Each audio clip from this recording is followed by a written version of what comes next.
आज 6 दिसंबर हमारे संविधान के रचनाकार डॉक्टर बाबा साहेब आम्बेडकर इनकी कार्यक्रम प्रस्तुत करने के लिए तैयार है। संविधान के वास्तविकता में दिए गए शब्दों का अर्थ आज आपके समक्ष प्रस्तुत करने जा रहे हैं। कृपया आप ध्यान से सुने। इस वास्तविकता को प्रस्तुत करने के लिए तन्वी दीदी और संपूर्ण टीम को आमंत्रित करती हूँ।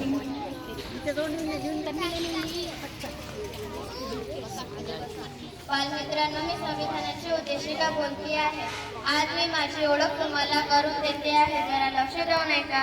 पण उद्देशिका किंवा प्रास्ताविका तर तुम्हाला पाठ आहे, कारण तुम्ही रोजच परिपाठाच्या वेळी म्हणता। सांगा बरे कोणती?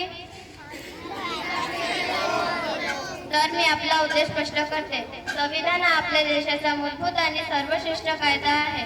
कोणताही कायदा करण्यामागे काही उद्दिष्टे निश्चित उद्दिष्टे व हेतू असतात। ती उद्दिष्टिके एकत्रितपणे थोडक्यात व सुसंगीत रीतीने मांडलेली असतात, ती म्हणजे उद्देशिका। या उद्देशिकेत सार्वभौम, समाजवादी, धर्मनिरपेक्ष, लोकशाही, गणराज्य इत्यादी शब्द आले आहेत। चला या सर्व संज्ञेचा अर्थ आपण समजून घेऊया। नमस्कार मित्रांनो, मी समाजवादी राज्य बोलतो आहोत। समाजवादी राज्य म्हणजे असा राज्य जिथे गरीब श्रीमंत यांच्यात मोठी दरी नसते।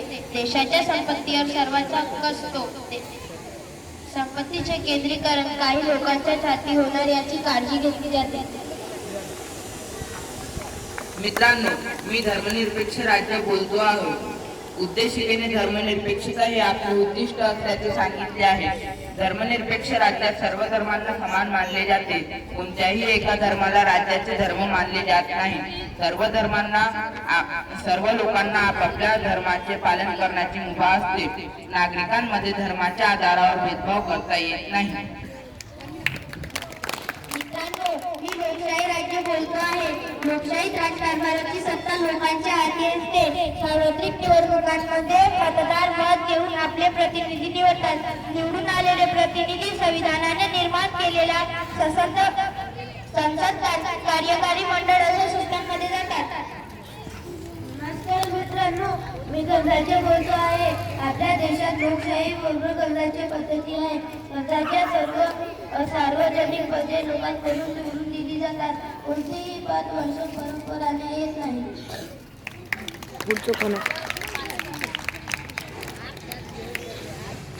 नमस्कार मित्रांनो, मी उद्देशिका बोलते आहे। मी सर्व नागरिकांना न्याय, स्वातंत्र्य व समता या 3 मूल्यांची व प्रत्यक्ष व्यवहार करण्याचे कायदे करून दिली आहे। चला या सर्व मूल्यांचा अर्थ आपण समजून घेऊया।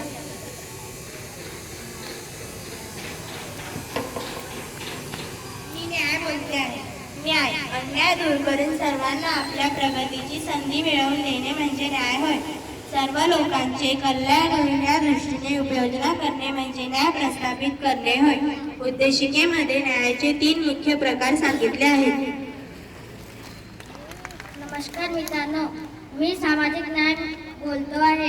व्यक्तीमध्ये जात, धर्म, वंश, भाषा, प्रदेश, जन्मस्थान अथवा लिंग यावर आधारित कोणताही भेदभाव करू नये। सर्वांचा दर्जा माणूस म्हणून सारखाच असतो।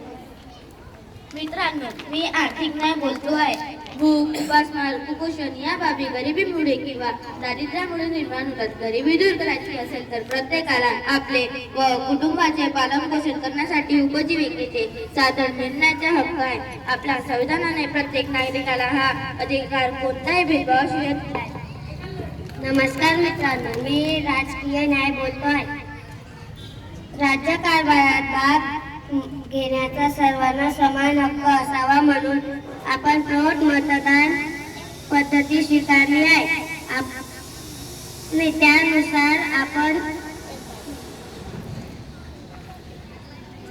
त्यानुसार वयाची 18 वर्ष पूर्ण करणाऱ्या सर्व नागरिकांना मत देण्याचा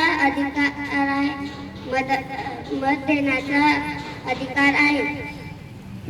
नमस्कार मित्रांनो, मी स्वतंत्र बोलते आहे। स्वातंत्र्य म्हणजे आपल्या वचाचं अयोग्य निर्बंध नसणे, आपल्यातील क्षमतांचा विकास करण्यास पोषक वातावरण असणे होय. लोकशाहीत नागरिकांना स्वातंत्र्य असते. स्वातंत्र्य असले तरच लोकशाही प्रगल्भ होते. विचार व अभिव्यक्ती स्वातंत्र्य हे व्यक्तीचे मूलभूत स्वातंत्र्य आहे. प्रत्येकाला आपले मत व विचार व्यक्त करण्याचा हक्क आहे. विचारांच्या देवाणघेवाणीने आपल्यातील सहकार्य व एकोपा वाढतो. त्याचबरोबर एखाद्या समस्येच्या अनेक बाजूही आपल्याला समजतात. श्रद्धा, समजुती, उपासनेच्या स्वातंत्र्यातून प्रामुख्याने धार्मिक स्वातंत्र्य आपल्याला समजतात. आपला धर्म किंवा आपल्या पसंतीच्या शिकवणुकीनुसार वागण्याचे स्वातंत्र्य प्रत्येक भारतीय नागरिकाला आहे. आपले सण उत्सव साजरे करण्याचे श्रद्धास्थाने बाळगण्याचे व उपासनेचे स्वातंत्र्य यात अभिप्रेत आहे. नमस्कार मित्रांनो, मी समता बोलते आहे. उद्देशिकेने भारतीय नागरिकांना दर्जा आणि संधी याबाबत समतेची हमी दिली आहे. जात, धर्म, वंश, लिंग, जन्मस्थान इत्यादीवर आधारित भेदभाव न करता माणूस म्हणून सर्वांना दर्जा समान असेल असा त्याचा अर्थ आहे. उच्च नीच, श्रेष्ठ कनिष्ठ असा भेद न करणे म्हणजे समान दर्जाची हमी देणे होय. उद्देशिकेने संधीची समानता महत्त्वाची मानली आहे. ते उपलब्ध करून देताना कोणताही भेदभाव केला जाणार नाही.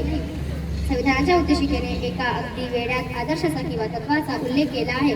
तो आदर्श किंवा ते तत्व म्हणजे बंधुभावाची निर्मिती करण्याचे उद्दिष्ट आणि व्यक्तींची प्रतिष्ठा जपण्याची हमी होय. नमस्कार मित्रांनो, मी बंधुता बोलतो आहे. शोधांतरांना असे वाटत होते की केवळ न्यायाची, स्वातंत्र्याची आणि समतेची हवेतून भारतीय समाजात समता निर्माण होणार नाही. त्यासाठी कितीही कायदे केले तरी भारतीयांमध्ये बंधुता होणार नाही. तोपर्यंत कायद्यांचा उपयोग होणार नाही.